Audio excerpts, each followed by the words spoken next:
Professora, Oi. só salientando, nós temos a participação hoje de uma das nossas apoiadoras, ela é gerente regional do Grupo Interativa, a senhora Solange Pires de Bessa, né, que é um marco aí no aprendizado da área hospitalar. Acho que só salientar a presença dela. Agradeço, Solange. Boa noite. Que bom. Seja bem-vinda, Solange, todos, né? Que honra ter uma pessoa tão importante assim me ouvindo, né? Obrigada pela escuta de todos vocês. Eu espero que a gente fique aqui até o final juntos, tá bom? Bom, então, né, de acordo com o que foi divulgado, né? O tema dos riscos psicossociais, ele está implícito, né? No mês de setembro, Setembro Amarelo, que é uma campanha que a gente vai falar um pouquinho sobre ela e depois a gente entra na parte dos riscos psicossociais. Deixa eu me apresentar primeiro. Eu acho que tem alguém com o microfone ligado, Gilvan. Eu acho. Bom, então eu vou me apresentar primeiro, né? O Gilvan já me apresentou rapidamente, mas falando um breve currículo, né? Eu sou atualmente acadêmica de psicologia, né? E minha formação é fisioterapeuta, engenheira de produção, me especializei em docência, ergonomia, engenharia de segurança e metodologias ativas. Fiz mestrado em ciências ambientais e saúde e, por fim, o doutorado em psicologia, tá? Vocês vão ver um pouquinho que a minha trajetória, ela gira em torno da saúde do trabalhador, né? Tanto a saúde física quanto a saúde mental. E, por último, a saúde mental foi focada em função do doutorado em psicologia. Sou ergonomista pela Abergo, né? Isso é importante também a gente falar, porque a Abergo, ela tem um seleto grupo de ergonomistas no Brasil, e são eles as pessoas responsáveis, né, pelo levantamento dos riscos psicossociais. Então, nós vamos deixar bem claro, né, não existe categoria única que possa avaliar os riscos psicossociais, mas os ergonomistas, né, se destacam nesse levantamento de riscos. Bom, falando um pouquinho do Setembro Amarelo, né, nós trouxemos aqui dados da Associação Brasileira de Psiquiatria, e tudo começou em 2013, quando o presidente da época, né, colocou no calendário essa data, né, do Setembro Amarelo, em função do que o dia 10 de setembro, ele oficialmente é o Dia Mundial da Prevenção ao Suicídio, né? Então, na época, ele colocou o setembro como um todo para focar na prevenção ao suicídio. O suicídio, a gente sabe que é um problema de saúde pública, né? Ele impacta o mundo todo, e segundo dados da Organização Mundial de Saúde, mais pessoas morrem em função do suicídio do que qualquer outra doença, né, que possa atingir o ser humano. E os dados, infelizmente, têm aumentado, mas a divulgação, a gente sabe que não ocorre, né? Os dados, eles têm aumentado, mas fica implícita esse aumento, né? Então, a gente tem um aumento de quase 50%, principalmente na faixa etária dos jovens, né, entre 15 e 19 anos, segundo os dados da Secretaria de Vigilância em Saúde. No Brasil, a cada 100 mil homens, né, 12% morrem, né, tirando a própria vida. E a cada 100 mil mulheres, 5% delas. Então, assim, gente, é algo que a gente precisa cuidar, né? Esse mês é o mês destinado a essa campanha de preservação da vida, mas a gente sabe que a gente não pode focar, né? Nenhum tipo de campanha de saúde e segurança, a gente tem que priorizar um mês. É claro que as campanhas, elas estão aí, né, para a gente dar evidência àquele mês, né? Outubro rosa, novembro azul, setembro amarelo, mas a gente sabe que saúde e segurança, ela tem que ser lembrada e ela tem que ser implementada, né? 365 dias no ano, né? Não dá para a gente escolher um mês, né? Escolher um dia para fazer saúde e segurança e para gerenciar riscos, que é o nosso tema logo em seguida. Então, é lógico que a gente precisa priorizar alguns meses em função dessas datas, né, que os organismos internacionais criaram, tá bom? E aí, pensando, então, né, fazendo essa introdução sobre Setembro Amarelo, a gente agora faz o link que uma das causas do suicídio pode ser riscos psicossociais que o trabalhador está exposto? Pode. né? Não é a única, porque a gente sabe que saúde mental, algo que acomete a saúde mental, ela não é fruto de um único fator, né? O comprometimento à saúde mental, ele é multifatorial, né? Não dá para a gente vincular a uma única causa. Por isso a gente fala multifatorial. Mas o princípio básico de cuidar da saúde mental é gerenciar riscos, né? O gerenciamento de riscos ocupacionais, que é uma função primordial da equipe de saúde e segurança de qualquer empresa, né? Ele tem que focar na saúde física e mental. Então, por esse fato, a gente trouxe, né, o Setembro Amarelo, inicialmente, para fazer depois esse link com os riscos psicossociais. E por que gerenciar riscos, né? Eu brinco com os meus alunos que só de ter trabalhador na empresa, só de ter vidas humanas na empresa, a gente precisa gerenciar riscos, né? Basta ter vidas para a gente precisar fazer isso. Só que nem todos os empregadores pensam dessa forma, né? Infelizmente, nem todos os empregadores pensam como a vida humana ser a principal demanda de se fazer saúde e segurança. Essa é a principal demanda de se fazer saúde e segurança. Vidas humanas no ambiente de trabalho. Mas já que nem todos pensam assim, então por isso são criadas as leis, né? As MRs, que têm força de lei, as normativas em geral, as certificações, que por mais que não seja obrigatória, né? Mas do ponto de vista de conquista de cliente, conquista de mercado, as certificações também são muito importantes. Então, essas 3 demandas aqui constituem, né, vamos dizer, o tripé para que a saúde e segurança seja feita nas empresas. Basicamente, são essas 3 demandas, né? Legal, demanda de ter ser humano nas empresas e demanda por certificação. E aí, independente da demanda, a gente precisa reconhecer, antecipar, avaliar e controlar os riscos que ali estão.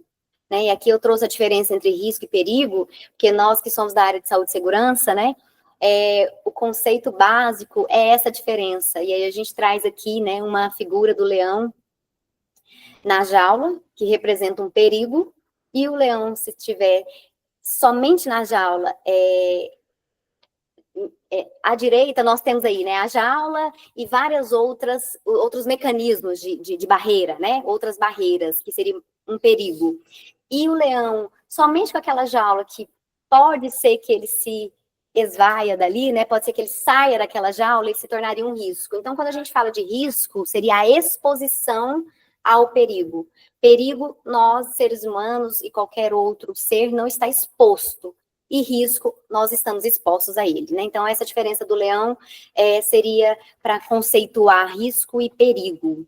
E aí, para quem é da área, né, não é novidade, mas nós temos 5 categorias de riscos, sendo 3 classificadas como ambientais, né, riscos ambientais, riscos químicos, físicos e biológicos, e se nós juntarmos as 5, nós classificamos como riscos ocupacionais, né, agregando aí aos 3 o risco de acidente e o risco ergonômico. Tem que ficar muito claro, né, mesmo para quem já é da área, que os riscos psicossociais, eles estão na categoria de risco ergonômico, né? Não existe uma 6ª categoria, né? A princípio, falava-se em 6ª categoria, que o risco psicossocial seria uma categoria à parte, nova, em ascensão, mas isso não existe, né? O risco psicossocial, ele está dentro do risco ergonômico. Fato. Então, nós temos essas 5 categorias de riscos, né, internacionalmente aceitas. E aí, aqui, alguns exemplos delas, né, que não vou me ater muito, porque o foco são os riscos psicossociais, né, o foco dessa live são os riscos psicossociais. E aí, a gente traz, né, a norma regulamentadora número 1, de forma compulsória, obrigando as empresas a estabelecer o gerenciamento desses riscos ocupacionais que eu acabei de mencionar, né, essas 5 categorias. Então, é uma determinação legal a prática do gerenciamento de risco nas organizações, né. E aí, uma imagem muito difundida pela Fundacentro, né, desde que a nova NR1 entrou em vigência, com o seu novo texto, incluindo o gerenciamento de riscos, vários webinários, né, várias lives que a Fundacentro fez, ela trouxe essa essa figura do guarda-chuva, né? Que o gerenciamento de riscos ocupacionais, ele contempla uma série de normas, né? É um guarda-chuva que abrange, abarca várias normas regulamentadoras, e dentre elas a NR1 e a NR17, que hoje é o nosso foco, a interface entre elas. Dentre as 38 normas, né, então o foco nosso hoje é a NR1 e a NR17, como eu já disse, e aí a gente traz aqui parte do texto da nova NR1, né, pessoal, que entrará em vigência em maio de 2026, trazendo detalhamento da questão dos riscos psicossociais, né? Então, no item 1.5.3.1.4, ela diz: o gerenciamento de riscos ocupacionais deve abranger os riscos que decorrem de agentes físicos, químicos, biológicos, acidentes e os relacionados aos fatores de risco ergonômico, incluindo os riscos psicossociais. Então, essa portaria que foi instituída o ano passado, em 2024, né, mais precisamente em agosto do ano passado, nós temos uma clareza, né, uma clareza de que os riscos psicossociais estão contemplados pelos riscos ergonômicos. E daí a gente faz a interface com a NR17, já que quem trata dos riscos ergonômicos é a NR17, né? E aí, para a gente cumprir essa norma regulamentadora número 1, né, a gente precisa fazer um inventário de riscos, ou seja, levantá-los, reconhecê-los, avaliá-los, né? E a partir dessa avaliação, desse reconhecimento, a gente vai traçar medidas de controle. Para isso, a gente tem estabelecido na própria norma a obrigatoriedade do plano de ação. É interessante, né? Eu vou fugir um pouquinho da norma e trazer a experiência prática. Muitas empresas me questionam assim: Isabelle, tem como você vir aqui fazer uma palestra sobre saúde mental? Ou, Isabelle, o que eu faço a partir de agora? Me sugere um plano de ação, né? Os empregadores, eles querem começar do fim para o começo. Vocês já perceberam isso? A gente não começa nada, né, do fim, né, gente? É uma coisa óbvia. Parece ser muito óbvio, mas quando se trata de saúde e segurança, não é, né? Parece que as pessoas querem ou dificultar, é aquela coisa, complica para descomplicar. Vocês já ouviram essa frase? Complica para descomplicar? Ou então é porque realmente o desconhecimento é total. Mas como que eu vou fazer um plano de ação? Como que eu vou sugerir qualquer tipo de melhoria sem não ter nenhum tipo de levantamento de riscos, né? Como que eu vou fazer uma palestra de saúde mental? Ok, é importante falar de saúde mental, ainda mais que a gente está no Setembro Amarelo, mas se eu estou na sua empresa, por que não fazer um levantamento de riscos e diagnosticar primeiro? Fazer o diagnóstico é muito importante, antes de começar a falar de saúde mental aleatoriamente, né? Ou só para cumprir norma, ou só para compor o ciclo de palestras de uma CIPAT, Semana Interna de Prevenção de Acidentes de Trabalho. Então, assim, é algo que a gente precisa conscientizar, né? Nós da área de saúde e segurança, a gente tem que conscientizar quem não tem esse conhecimento, ou que quem tem, né, não está sabendo usá-lo, né? Primeiro, a gente tem que diagnosticar. Isso é em qualquer situação, né? Se a gente não diagnostica, como é que a gente trata?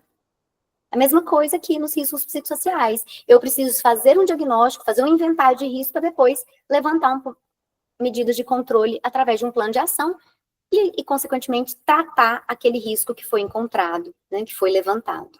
Então, é uma sequência lógica, né? É uma sequência lógica, mas que parece que na cabeça da maioria dos empregadores não é uma sequência lógica, né? E aí, fazendo a interface da NR1 com a NR17, quem vai alimentar, parte da alimentação da NR1 vem da NR17.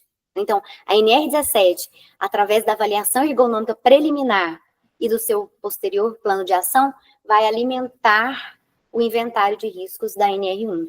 Então, isso está muito claro, né, na norma, está muito claro que a NR17, através da avaliação ergonômica preliminar, ela tem que alimentar a NR1. Certo? E aí, a própria norma NR1 fala, né, os dados da análise preliminar, que está em consonância com a NR17, né, tem que estar inserido no inventário de riscos ocupacionais, que é o que eu acabei de falar. E aí, a gente traz, então, como levantamento de riscos ergonômicos para alimentar a NR1, a avaliação ergonômica preliminar, que pode ser feita com várias abordagens metodológicas, né? A norma, ela não institui qual metodologia usar, né? Porque a gente também fica uma série de informações chegam para nós, né, no sentido de que qual ferramenta usar, né, como levantar os riscos psicossociais, né, não tem receita de bolo, né, porque a norma regulamentadora, ela estabelece que tem que ser avaliado os riscos, mas de que forma é o profissional com expertise quem vai determinar qual é a metodologia a ser utilizada, né. E aí, só fazendo um resumo geral, um apanhado geral, nós temos o macro processo de gerenciamento de riscos e os documentos necessários para se apresentar para fiscalização, né? Nós sabemos que, do ponto de vista macro, não existe documento, né? Porque o gerenciamento de riscos global, ele ocorre todo dia, toda hora. Mas, materializando esse gerenciamento de riscos em documentos, nós temos que materializá-lo, né? Até porque a norma exige, a gente materializa em inventário de riscos e plano de ação para atender a NR1. E em avaliação ergonômica preliminar e plano de ação para atender a NR17. Então, esses são os documentos materializados e que vão atender a NR1 e a NR17.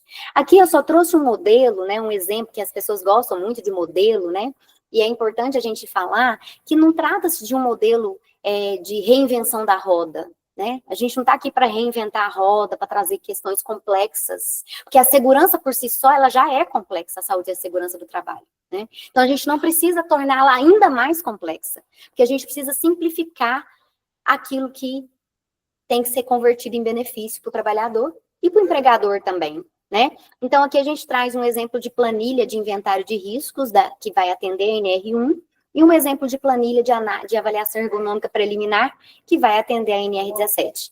Ambas as planilhas, né, elas vão atender as duas normas, a NR1 e a NR17. E é interessante dizer que essas planilhas, elas vieram, né, os modelos vieram de auditores fiscais do trabalho que participaram da alteração das normas, né? Então, a gente não está aqui para reter conhecimento, né, para não divulgar. Eu acho interessante, né, quando um auditor fiscal, não falando em nome do Ministério do Trabalho, né, eles não falam em nome do Ministério do Trabalho, mas quando eles fazem um webinário, né, quando eles fazem uma live, eles querem popularizar o conhecimento. E é isso que a gente está fazendo aqui na live de hoje, né? Porque quando a gente populariza o conhecimento, mais pessoas vão fazer o certo, né? E não vão ficar na dúvida e não vão achar que tem que reinventar a roda e que tem que tornar a segurança e a saúde do trabalho mais complexa. Então, é importante a gente simplificar as questões e fazer bem feito, né? Simplificar não significa fazer mal feito, significa fazer. Porque quando nem se faz, né? Ou faz para inglês ver. O pior gente, fazer saúde e segurança para inglês ver, né? Esse é o pior.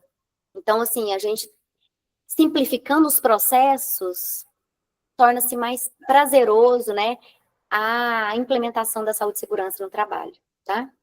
E aí, entrando um pouquinho agora, né, no detalhamento dos riscos psicossociais, quem já é da área de saúde e segurança há anos, como, né, nós aqui, eu, Gilvan, né, nós já sabemos que os riscos psicossociais, eles não foram inventados agora, né, eles já existem desde que a ergonomia praticamente foi fundada, né, porque ao longo do estudo da ergonomia, nós trouxemos, né, a organização do trabalho e os aspectos cognitivos à tona. E os riscos psicossociais são os fatores organizacionais e cognitivos do trabalho, basicamente, né? Então, aqui a gente tem uma nota do E-Social, nota de documentação evolutiva, aqui, ó, de 2018, né, de acordo com essa referência, que ela traz um compilado de riscos psicossociais, né? Então, ela traz aqui um trabalho realizado sem pausas, uma necessidade de manter ritmos intensos, acelerados, a variação de turnos, né, por um trabalhador, um trabalho monótono, o próprio trabalho noturno já configura um risco psicossocial, né, da organização do trabalho, a insuficiência de capacitação para uma tarefa, o trabalho que é remunerado por produção, né, ou seja, o trabalhador ultrapassa todos os seus limites para ganhar mais, um desequilíbrio entre tempo de trabalho e tempo de repouso. Ou seja, gente, tudo isso já são riscos psicossociais há tempos, né? Não é a portaria do ano passado que trouxe essa novidade.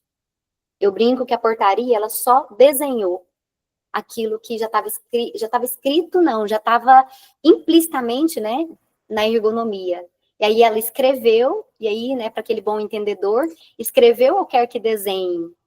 O desenho é mais fácil ainda de entendimento, né? Então, a portaria, ela meio que desenhou para a grande população entender, população técnica, que eu digo, né, da área, entender o que deve ser feito, né? Mas já deveria estar sendo feito. Para quem é da área, já deveria estar sendo feito. Aqui dentro dos aspectos cognitivos, né, que também podem ser considerados como riscos psicossociais, a gente tem um excesso de situação de estresse, uma sobrecarga mental, uma necessidade grande, né, naquela atividade de se concentrar, né, de estar atento naquela atividade, de usar a memória. Todos esses fatores, né, todos esses aspectos cognitivos envolvidos podem configurar um risco psicossocial, né?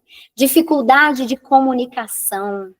Esse é um risco psicossocial tão evidente nos dias atuais, porque boa parte dos empregadores tem como risco a dificuldade de comunicação entre as pessoas, né? Entre líderes e liderados, entre clientes e o cliente externo, né? E o time de talentos internos. Então, a dificuldade na comunicação, ela é mais comum do que a gente imagina.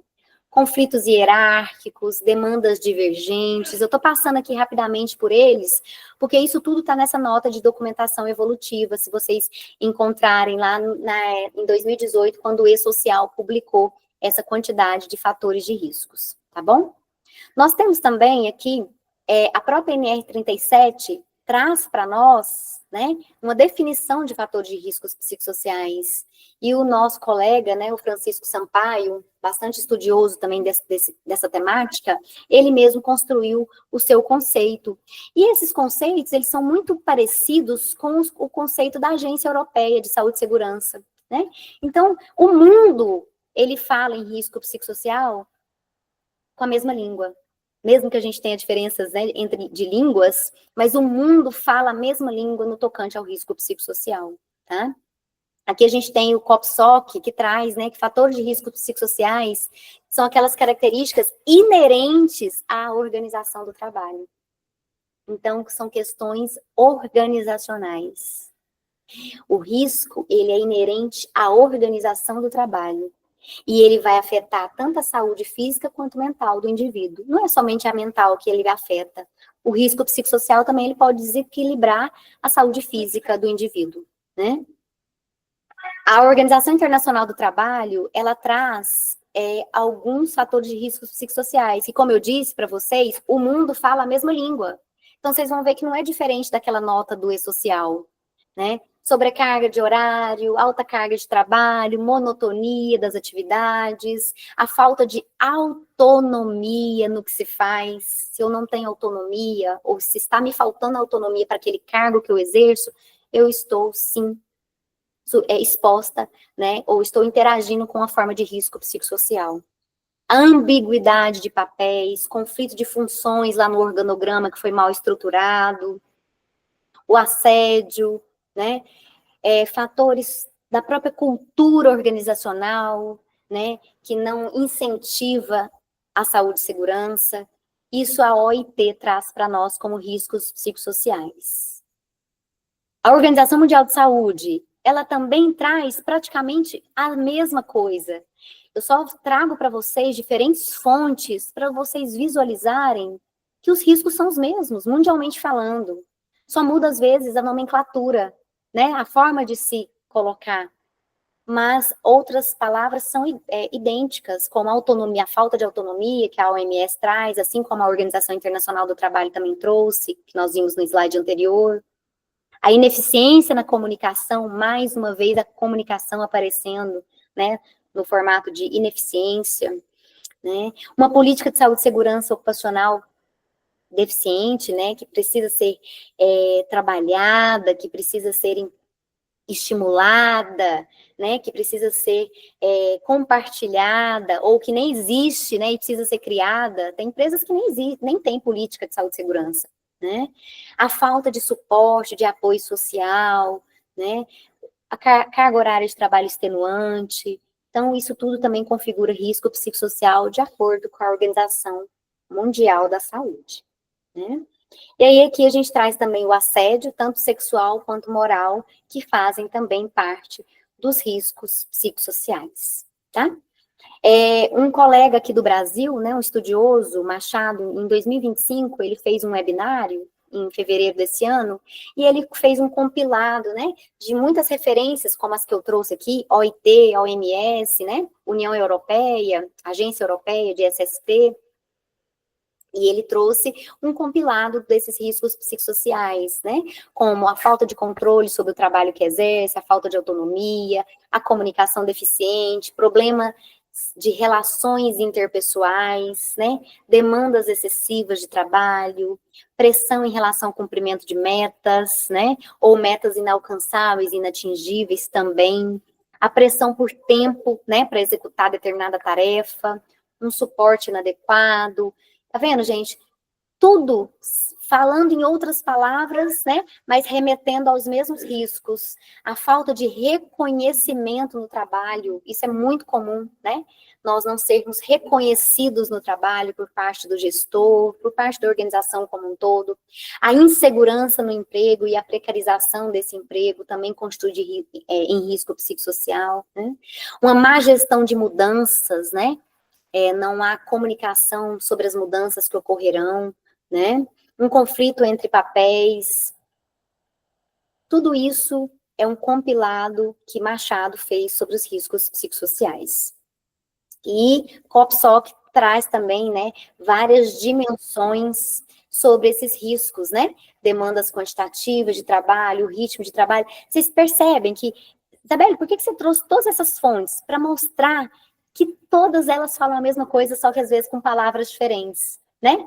E a própria NR17 traz em seu item 17.4 a organização do trabalho, que é o que mais se vincula com os riscos psicossociais. Organização do trabalho. Isso inclui normas de produção, ritmo de trabalho, né? O modus operandi da tarefa, como se realiza a tarefa, o conteúdo dessas tarefas e aspectos cognitivos pertinentes. Bom, eu não sei, mas parece que alguém fez alguma pergunta no chat, depois a gente vai olhar, tá? Se foi pergunta ou se foi algum comentário, eu vou deixar para o final. Pode ser, Gilvan? Não sei se... Ou se você quiser fazer agora, que a gente faz uma interrupção rápida aqui, o que você prefere? A senhora que manda, né? Aí, se a senhora quiser deixar para o final as perguntas... Então tá, eu vou deixar para o final, tá? Porque a gente agora finalizou a parte, né, de elencar os riscos psicossociais, né, por meio de várias fontes, como as que eu trouxe para vocês. E aí agora vem a grande questão, né? Quem pode avaliar os fatores de riscos psicossociais, né? Qual é a categoria profissional apta para fazê-lo, né? Bom, a boa notícia é vários profissionais podem fazer, né? Não existe uma categoria profissional específica e que detém, né, a atribuição profissional exclusiva, né? Então, não existe exclusividade de atribuição profissional no tocante aos riscos psicossociais. Não existe exclusividade, né? Por quê? As NRs, elas não vão mencionar que categoria deve fazer essa avaliação de riscos, né? E a gente tem uma nota técnica do Ministério do Trabalho e Emprego, de 2016, que é a número 287, essa nota técnica, que fala o seguinte, né, que ergonomia pode ser feito por profissional de nível superior que tenha conhecimento em ergonomia. Simples assim, direto, simples e direto. Quem pode fazer ergonomia é quem pode avaliar fatores de risco psicossociais, porque a gente viu que fatores de riscos psicossociais está onde? Está na ergonomia. E quem pode fazer ergonomia?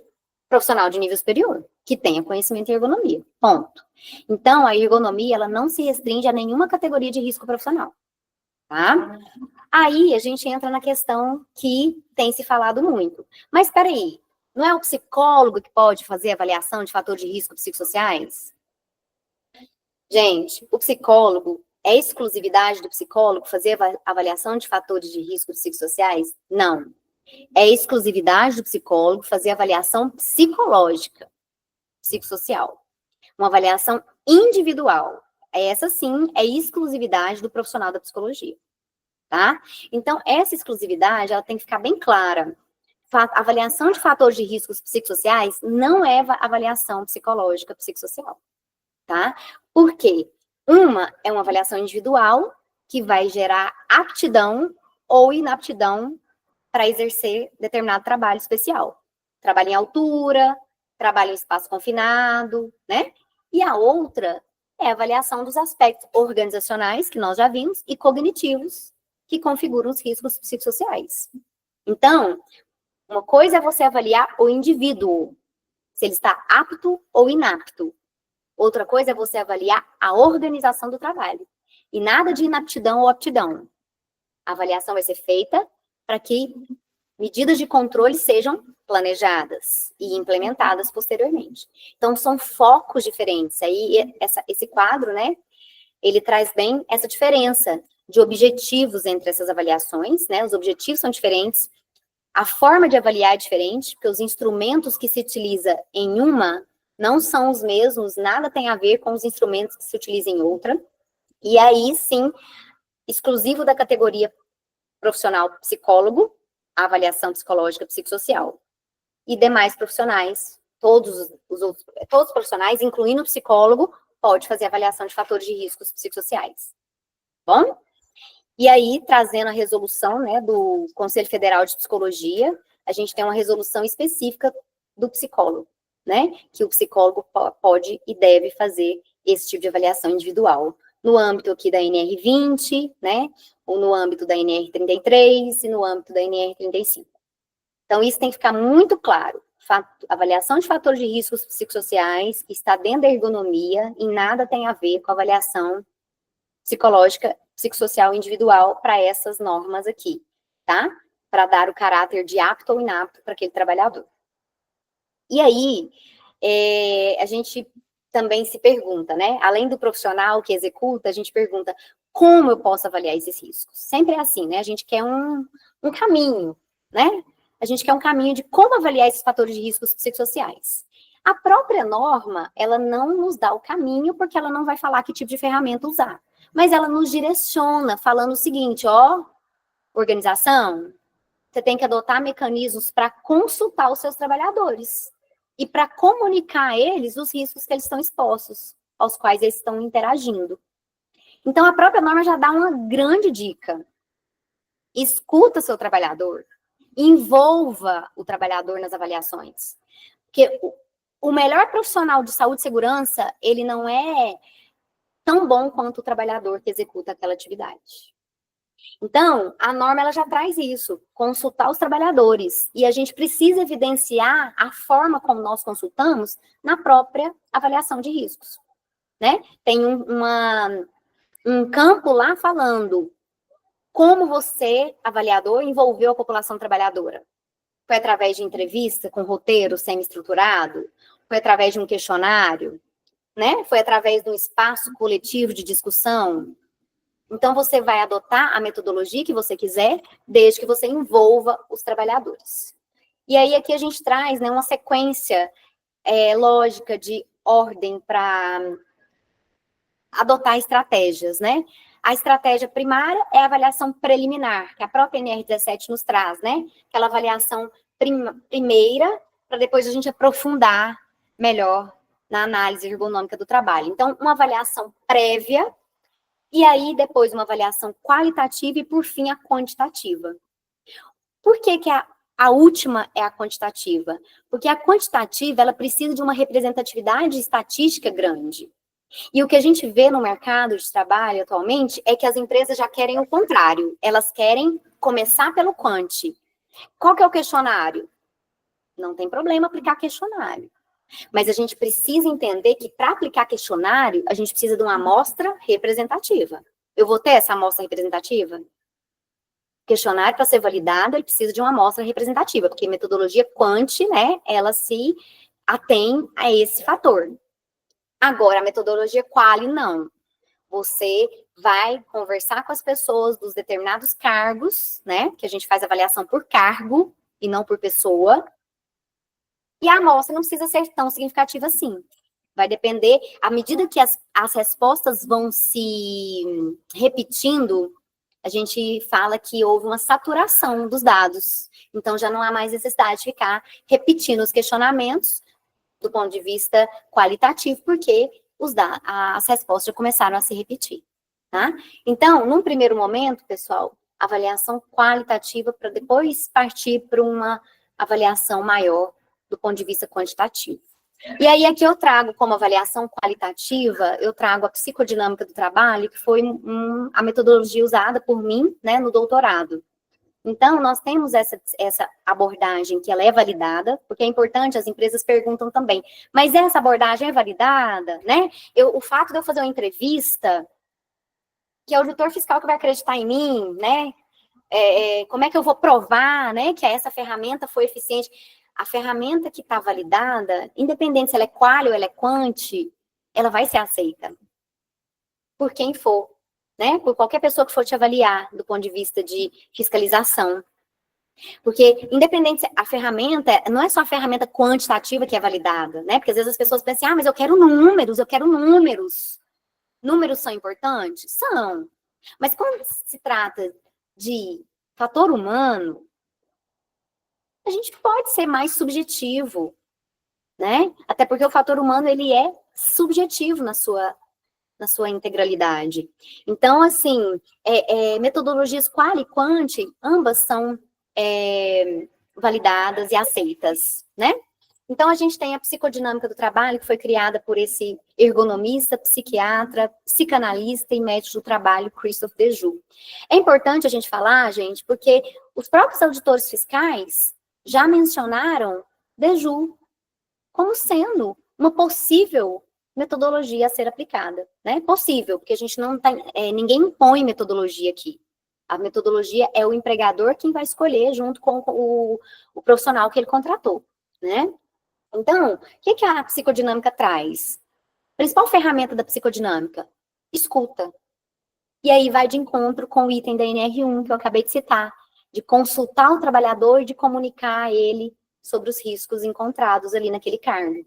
Então, a escuta qualificada do trabalhador é uma excelente ferramenta para esse levantamento de riscos psicossociais. E essa escuta, ela pode ser tanto individual quanto coletiva. Lembrando que a gente está avaliando o cargo. Então, se eu tenho várias pessoas no cargo, eu posso colocá-los coletivamente, juntos, para extrair deles o máximo de dados possível em relação aos fatores de riscos psicossociais. E individualmente também trazer à tona os dados que eu quero. Mas, quando eu falo individualmente, não confunda com aquele slide da diferença entre avaliação de risco psicossocial e a avaliação psicológica, psicossocial, que vai gerar aptidão ou inaptidão, tá? Ah, mas eu não sou psicólogo, como é que eu vou conversar individualmente com o trabalhador? Ué, né? Nós, da segurança do trabalho, a gente tem total autonomia para isso, né? Se eu não puder conversar com o trabalhador, quem vai poder? Né? Só que lembrando que não é uma avaliação psicológica, a gente não está falando disso. A gente está falando da escuta individual e da escuta coletiva para levantar aspectos organizacionais e cognitivos. Certo? Pertinentes ao cargo e não ao indivíduo. Não é o indivíduo que eu estou avaliando. Eu estou avaliando o cargo ou função, né? Dependendo da empresa, é cargo ou função. Vai depender de como a empresa tem ali no seu organograma a divisão de cargos e funções. Lembrando que, quando eu aplico uma ferramenta quantitativa, um questionário, por exemplo, eu nunca vou identificar o trabalhador, né? A gente está avaliando o cargo e não o trabalhador. A pergunta que não quer calar sempre toda palestra que eu faço pergunta, mas aí, se o cargo tem um só componente, né? Se só uma pessoa que ocupa aquele cargo na organização, é óbvio que eu vou saber que foi ele, né? Aí a minha resposta é sempre assim, se o objetivo da organização é avaliar de verdade, e não para inglês ver, os fatores de risco psicossociais, nesse caso, que é uma pessoa só que compõe aquele cargo, é óbvio que ela vai ser identificada, porque o único gerente de produção é o José. Não tem como, né? Mas se eu não estou interessada no que o José está falando, eu estou interessada no que a organização está trazendo como risco. Então, se eu estou interessada em levantar verdadeiramente, fidedignamente os riscos e depois tratar a organização que está doente, para mim não importa se tem uma pessoa no cargo ou 50, né? Mas o que eu quero dizer com esse slide é que a gente não pode identificar no questionário, né, na entrevista que a gente for fazer o nome do trabalhador, né? Porque esse não é o foco. O foco não é avaliar o indivíduo enquanto ser humano, mas e sim enquanto trabalhador que ocupa aquele cargo, tá bom? E aí, dando exemplos de ferramentas, né, que já são validadas, além da psicodinâmica, que eu mencionei aqui, né, porque é meu forte, uma avaliação qualitativa, uma metodologia quali. Nós temos aqui já validados, né, inúmeras ferramentas que podem ser aplicadas do ponto de vista quantitativo, né? Aí ela vai trazer scores, né, divididos por demandas, e aí é uma ferramenta quantitativa. Vou dar alguns exemplos aqui, como o ProArt, o CopSoc, né, o NASA TLX, o HSE, o Prime IF, né? Então, são ferramentas que são fáceis de ser aplicadas, né? E que, caso vocês queiram, do ponto de vista quantitativo, tá aí as opções, né? Mas lembrando, independente se você vai aplicar uma metodologia quali ou quant, envolver o trabalhador é o crucial. Tá? É o fundamental na avaliação de riscos psicossociais, tá bom?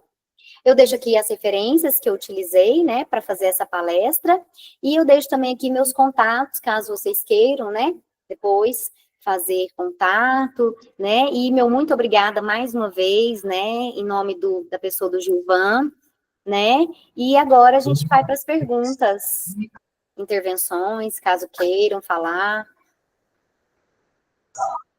Muito obrigado, professora. Foi um momento, assim, ímpar, né? E fica aberta as perguntas. E quem desejar fazer alguma pergunta, ou falar algo referente à nova NR... Não nova, né, professora? Isso, A não NR1 nova. na íntegra. Agora, a aplicável, digamos assim. Você que colocou, Gilvan, você colocou isso, aqui recentemente. A pergunta foi. Então, vamos lá. Recentemente vi um CEO falando que os riscos psicossociais iriam corroborar com a evasão de vagas de gestão. Olha, o que eu acho dessa informação? Olha, eu sei que o risco psicossocial, eu vou usar aqui um termo bem chucro, tá? É jogar pi no ventilador, tá? É jogar pi no ventilador. Por quê? Porque eu vou trazer à tona as entranhas da organização, gente. Avaliação ergonômica, e aí eu, né, tô colocando a ergonomia como um todo, física, cognitiva e organizacional, avaliação ergonômica é desnudar a empresa. Se você quer fazer uma avaliação ergonômica decente, sua empresa vai ser desnudada. Mas que bom que ela vai ser desnudada, porque aí eu vou ver o que realmente está adoecendo meus trabalhadores, sabe? Fidedignamente, se eu avalio ergonomicamente uma empresa, se eu avalio direito, né? Porque a avaliação ergonômica mequetrefe é o que mais tem. É o que mais tem. Então, se eu avalio do ponto de vista ergonômico corretamente, de forma fidedigna, Gilvan, as empresas, elas vão encontrar vulnerabilidades que elas não imaginavam que ia encontrar, sabe? RH vai ser questionado, uma série de departamentos vai ser questionado, mas isso é bom. Ah, mas é aquela coisa, sabe quando você entra num processo psicoterapêutico e vai mexer na ferida? Avaliação ergonômica é isso, é mexer na ferida da empresa. Mas se você não mexer, você vai ficar com aquela ferida para sempre, amém, até desencarnar. Então, assim, empresa, você quer ficar com essa ferida para sempre, amém? Se você quer ficar, então você não mexe. Só que não mexer, né, também vai gerar impactos, custos, né, que você tem que avaliar, porque você é obrigado a avaliar. Mas, assim, avaliar de que jeito? Porque tem gente que avalia superficialmente, né? Superficialmente. Quando você fala da evasão dos gestores, né, pode ser que aconteça. Por quê? Porque a maioria dos fatores organizacionais, eles podem estar nas mãos da liderança mesmo, sabe? você vai encontrar as vulnerabilidades, né, as mazelas, muito provavelmente são nos cargos maiores, sabe? Não vai ser no nível operacional. Claro, pode acontecer algumas questões, mas vocês viram ali que dificuldade de comunicação, falta de autonomia, quem que não dá autonomia para o trabalhador? É o gestor. Ou, né, é o processo de trabalho que, de alguma forma, não está dando autonomia, ou é o processo que, de alguma forma, não está gerando uma boa comunicação. Então, cargos maiores tendem a ser os responsáveis por essas questões, não os culpados, tá? Porque a gente não está encontrando culpado aqui, né? Em segurança e saúde a gente não encontra culpado, né, gente? Pelo amor de Deus. A culpa foi do fulano que acidentou, né? Falta de atenção, ato inseguro. Por favor, né? Nem existe mais esse termo, ato inseguro, né? Agora é comportamento abaixo do padrão. Mas então, assim, isso que você falou é fato. Eu concordo em gênero, número e grau que vai acontecer isso. Mas se uma boa avaliação for feita. Porque se a avaliação for mequetrefe, aí vai continuar fingindo que faz, né?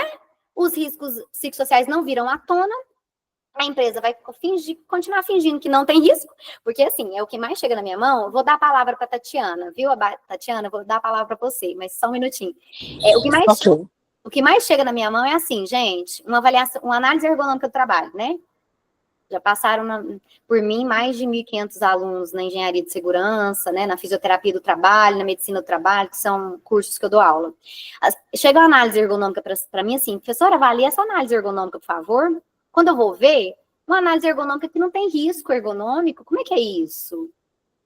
Uma análise ergonômica que não tem risco é só de uma empresa que não existe.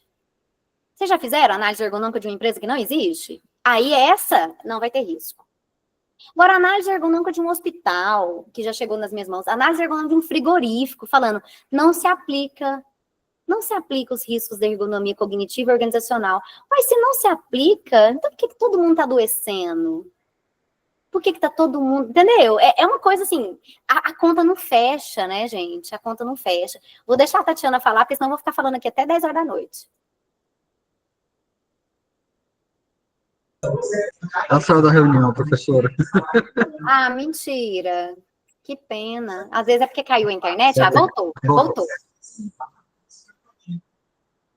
Tatiana, a gente viu que você saiu, mas você retornou. Você quer fazer sua pergunta, seu comentário, sua consideração?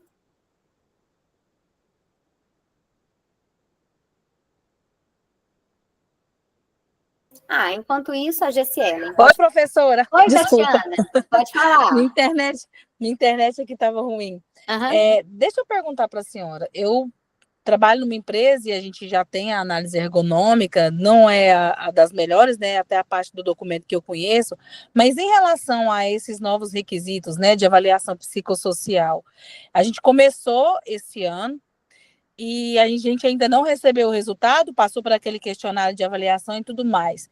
O que o mercado tem colocado, de acordo com a sua experiência, o que o mercado tem colocado para ser um plano de ação que entre em execução? A senhora poderia compartilhar? Tatiana, depende do que foi levantado como risco. Tá? Então, por exemplo, foi a comunicação ruim? Então, vamos trabalhar essa comunicação, né? Eu conheço pessoas maravilhosas que só fazem palestras de comunicação, né?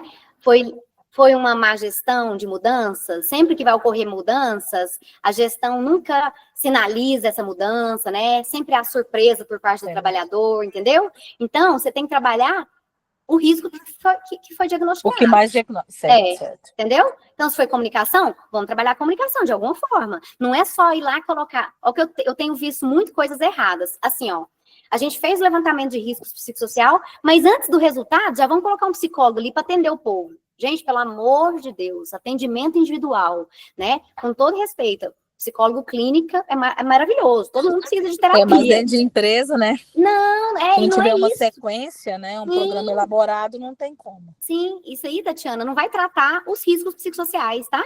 Não vai tratar a organização doente, tá? Porque não é o funcionário que está doente, pode ser que ele já esteja adoecido, né? Mas a causa raiz da doença do indivíduo é a organização do trabalho doente. Entendeu? Então, as ações, elas têm que girar em torno daquilo que foi levantado, tá? Varia de empresa para Varia, empresa, mas né? então... Como esse levantamento está sendo organizado agora, eu queria saber, assim, né, a expectativa, né, o que o mercado traz, porque eu imagino que vai vir uns bons questionamentos aí, uns bons requisitos a serem trabalhados, melhor dizendo. Isso mesmo. Mas gira em torno daquilo que foi diagnosticado. Então, assim, meus funcionários têm um cargo de gerente, mas não tem autonomia nenhuma. Uai, vamos rever, então, esse escopo desse cargo aí. RH? Chama o RH. Tatiana, as soluções, elas vão ser internas, tá? E como eu falei, não vamos reinventar a roda, não. Não, vamos trazer o psicólogo de Harvard, né, para tratar. Não, isso aí não vai solucionar seu problema, tá?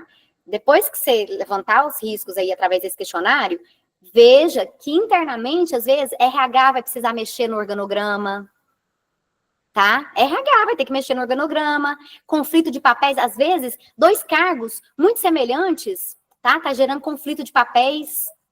Então, vamos rever a descrição de cargos, entendeu? Ó, pra você ver o tanto que envolve RH, gestão de pessoas, né?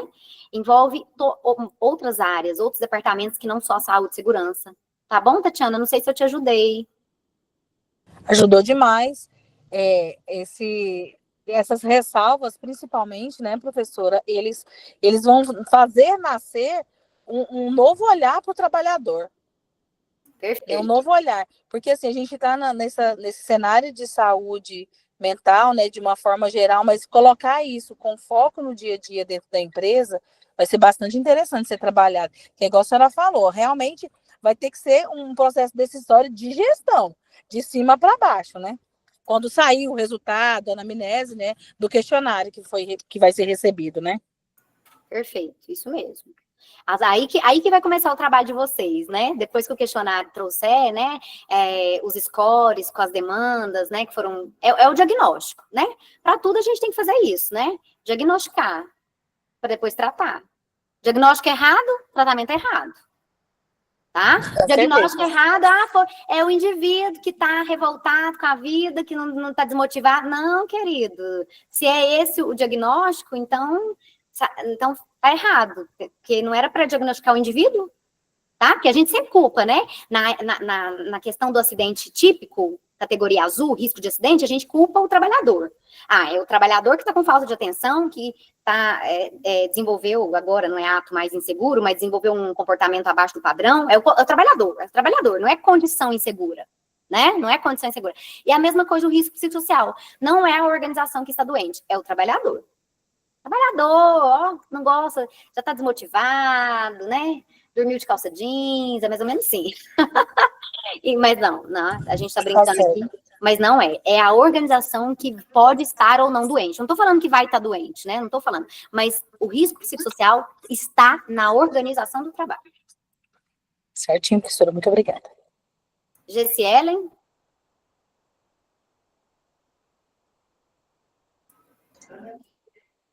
Gessielen? Será que ela...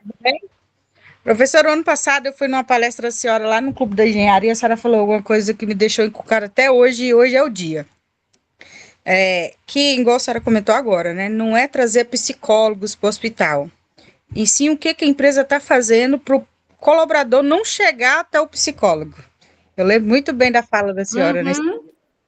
E assim, nós como também sou TST, né, e eu vim observando muito, e eu trabalho muito sobre isso, e portanto o povo fala que eu tenho que ser vereadora dentro do hospital, porque eu converso com todos, da diretoria, com todos. E eu converso muito, e eu não preciso nem caçar o problema, eles que chegam até mim e conversam comigo. Então, o que vem mais me preocupando, estou falando de dentro da minha unidade hoje, que é a área da saúde.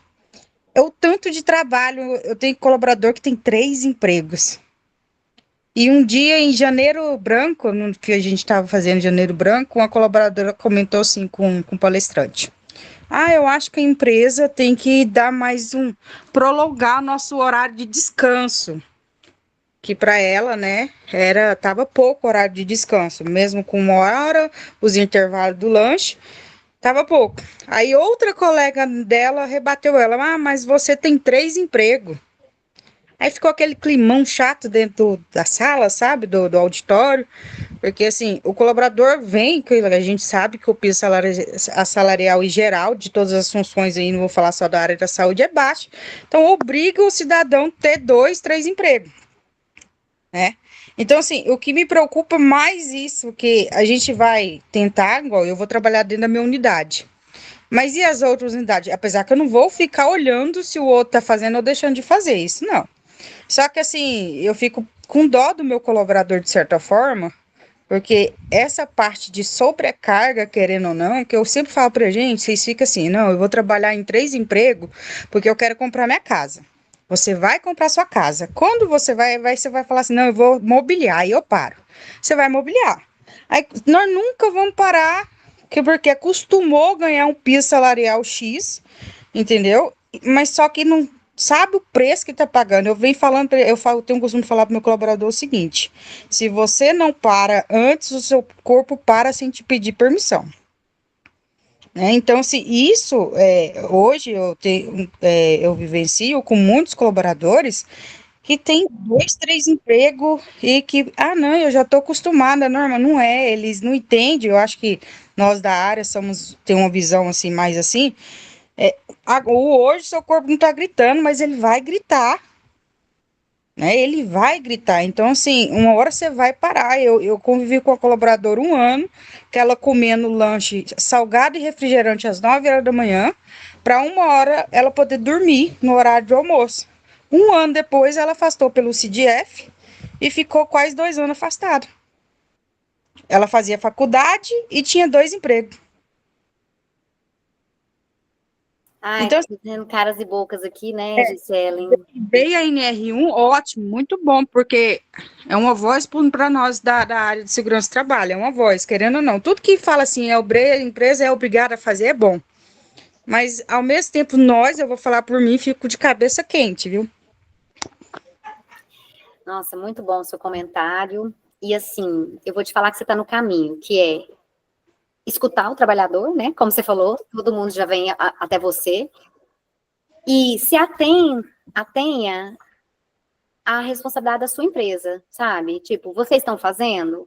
Porque se o trabalhador está com 2, 3 empregos, né? Aí realmente foge da nossa alçada, né? Enquanto empregador, né? Nós, dessa organização X, da sua organização, foge da alçada você, né?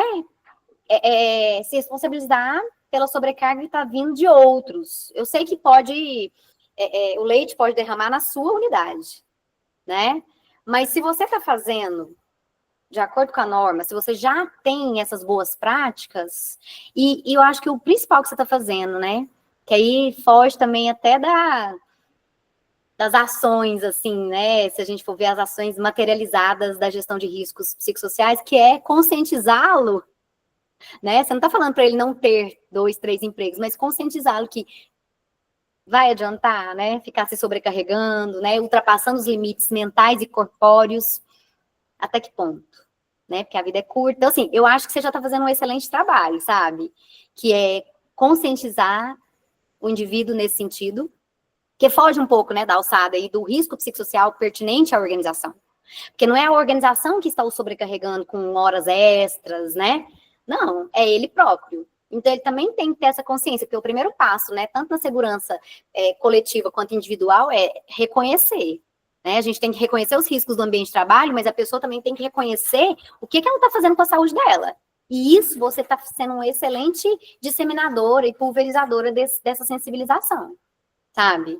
Então, eu acho que essa sua atitude, né, de formiguinha, assim, de falar, será que vale a pena, sabe? Foge da alçada da organização do trabalho, né? A organização do trabalho não é a que está acarretando nessa sobrecarga, entende? Quem está acarretando são esses 2, 3 empregos que a pessoa tem, né? Mais faculdade, e outras demandas. Então, eu acho que esse é o caminho. A escuta, né? Você já viu que a causa da maioria das pessoas, em termos de sobrecarga, nós estamos falando de sobrecarga, né? Nós não estamos falando de outros fatores de riscos, né? Porque pode ser que tenha também na sua organização alguns fatores de riscos que podem ser trabalhados, né? Do ponto de vista psicossocial, comunicação, hierarquia, conflito de papéis, aquilo tudo que eu falei antes. Então, mas esse diagnóstico que você fez, né? Não está na sua alçada. Não está na sua alçada, né, do ponto de vista organizacional, tipo, não é a organização que está o sobrecarregando, mas está na sua alçada, enquanto técnica em segurança do trabalho, essa sensibilização que você está fazendo, né? Que eu achei louvável aqui, só de você sensibilizá-lo, a alertá-lo, né? Alertá-lo. Será que, né, compensa? Eu crio muita intimidade com meus colaboradores. Sim. Aí eu falo, seu sem vergonha, você vai morrer e vai colocar, e a sua mulher ainda vai gastar seu dinheiro com o outro. Então, assim, eu falo de uma maneira, é igual quando o risco biológico, quando eu vou dar treinamento de fluxograma, se você acidentar com pérfuro, você ainda vai ficar 6 meses ou durante o tratamento sem poder namorar, é isso que você quer? Aí o povo ri, aí já fala, então, assim, eu trago um pouquinho assim, porque eu gosto muito de ser mais íntima dos meus colaboradores. É que são 320. Mas, assim, a gente conhece cada um até pelo bom dia que eles te dão, você sabe que o seu colaborador está bem ou não. E, claro, respeitar o momento dele, né?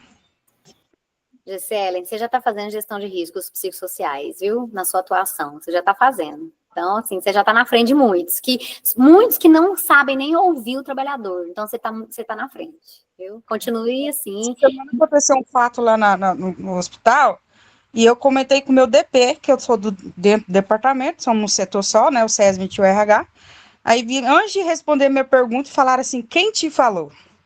Eu falei, olha, vocês entendam uma coisa, o que acontecer com essa equipe, eu não preciso perguntar, que eles vão vir até mim, eu não preciso perguntar. Aí, tipo assim, a pessoa ficou sem graça, porque era uma coisa que estava bem sigilosa, e eu que não era para saber, né, que de certa forma ele já me fala que eu sou a protetora dessa equipe, que é a equipe de higienização, que é a equipe que eu não tenho vergonha de falar que eu brigo por eles mesmos, porque querendo ou não, eles sempre estão ali, né, mais frágeis. Então, assim, mas e ao mesmo tempo eu tô junto com a minha chefe, que é o RH. Eu escutei isso, fiquem alerta disso. Então, faço questão, não é intriga, porque eu sempre falo para eles o quê? Vocês têm que vir até a mim para me entender, vocês estão na linha de frente. Eu sou a pessoa que avalia a função, mas quem executa são vocês. Então, para mim, pode ser uma visão fácil de fazer isso, mas para vocês não está sendo. Né? Então, assim, e eu dou o toque, mas não eu falo milagre, mas não falo santo. Nunca vou deixar um colaborador em mim, maus lençóis, que ele que me contou a situação. Nunca, nunca, nunca. Porque senão eles não confiam em mim. Isso, e esse não é o objetivo. Na segurança como um todo, não é encontrar culpado. Quando o Davi, né, fala que o colaborador tem mais justificativo do que reconhece o erro, né? Assim, reconhecer o erro é importantíssimo, né? E a gente não tem que apontar o culpado, né? Como você não tá fazendo, como você faz, né? Não interessa quem foi, a gente não tá aqui para achar o culpado, a gente tá aqui para entender o que tá gerando aquele risco, né? Obrigada pelas contribuições, Gisele. Acho que agora, Gilvan, você levantou a mãozinha? Sim, só para falar um pouquinho, essa atuação, né, direta na área da saúde é um pouquinho complicado. São cobranças, né? Eu tenho um cargo de gestão hoje e a gente sabe que é muito complicado você lidar diretamente com o colaborador, às vezes com o terceiro,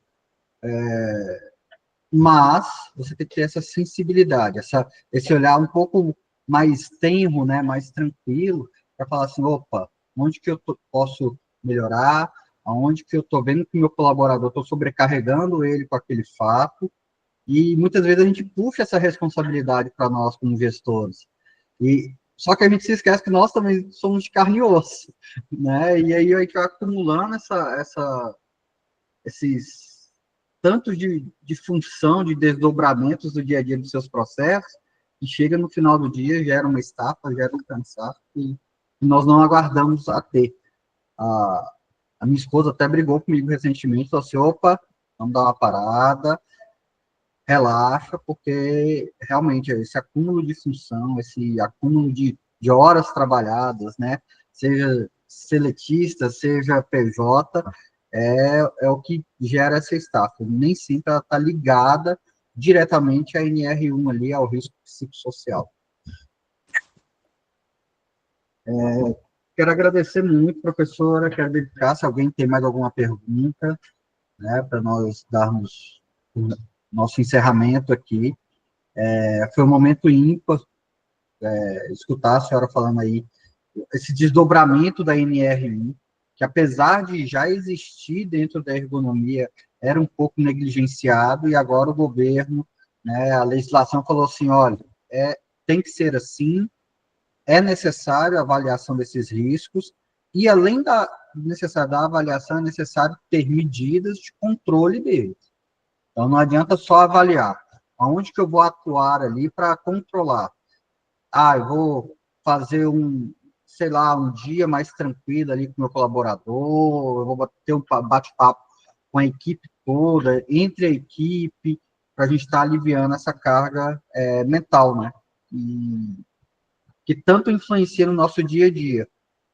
A Europa hoje já começou a adotar a semana de 4 dias, algumas empresas, e viram que a jornada melhorou, a produção melhorou consideravelmente. Quem sabe um dia o Brasil chega a esse ponto. Com certeza, Gilvan. É isso aí.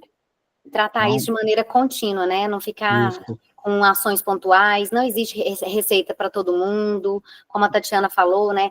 Vai aguardar a avaliação para ver qual que é o diagnóstico feito, e com o diagnóstico feito, traçar as ações. A mesma coisa a GCL. Então, eu acho assim, não existe nada que uma empresa... boas práticas existem, sim, você pode, né, usar como exemplo, mas faça o seu diagnóstico, né? Faça o seu diagnóstico e implemente as suas ações focadas naquilo que foi levantado na sua realidade, porque a sua realidade não é a do outro, né? E vice-versa. Então, em nome de toda a equipe da Sustentáveis, gostaria de expressar aí nossa mais sincera gratidão pela presença de cada um de vocês ao nosso evento. Teremos outros aí a decorrer até dezembro, com outros temas relevantes, e além do EPIs, né, gerenciando riscos ocultos para um ambiente de trabalho mais saudável. Espero que trago a todos aí alguns insights valorosos aí. Agradeço imensamente a professora doutora Isabelle Arão por compartilhar seu conhecimento e experiência de forma tão enriquecedora.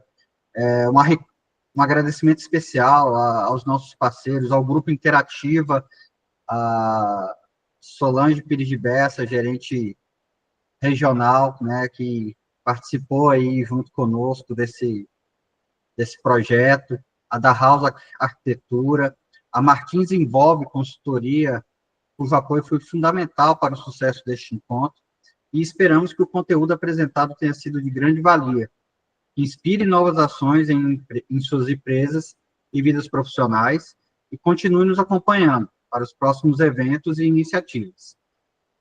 Muito obrigado, um forte abraço a todos, tenham uma boa noite. Nós vamos disponibilizar esse projeto no canal nosso do YouTube. Assim que ele for disponibilizado, a gente vai estar enviando o link aí para todos que participaram. Esse projeto foi certificado. Quer dar uma palavrinha, Sol? Só mesmo agradecer pelo convite. Parabéns, professora. Anotei algumas coisinhas aqui, né? Aí fica que a avaliação tem que fazer o psicólogo. Eu falei, opa, já aprendi aqui. A avaliação tem que ser do cargo. Olha, eu estou aprendendo, né? Por mais que a gente quer fazer uma relação com o ambiente, principalmente aí, igual a colega trouxe a parte hospitalar, que a gente sabe que é né, que é o mais pesado, que hoje eu estou entre administrativo e hospitalar. Mas a gente sabe que hoje o hospitalar ele pesa mais mesmo para o colaborador, mas foi aprendizado para mim hoje. Agradeço o convite do Gilvan e parabéns, professora, porque eu fiz as minhas anotações aqui para levar. Eu tenho até uma reunião em Brasília e eu vou levar até essas considerações, né, desse momento, né? Obrigada e parabéns. Muito obrigado, pessoal. Solange. Tenham uma boa noite a todos. Precisando, tá? Então, eu deixei meus contatos, viu? Precisando fazer contato. Printei. Tchau. Tchau, tchau. Tchau, tchau, pessoal. Tenham uma boa noite. Até Boa noite.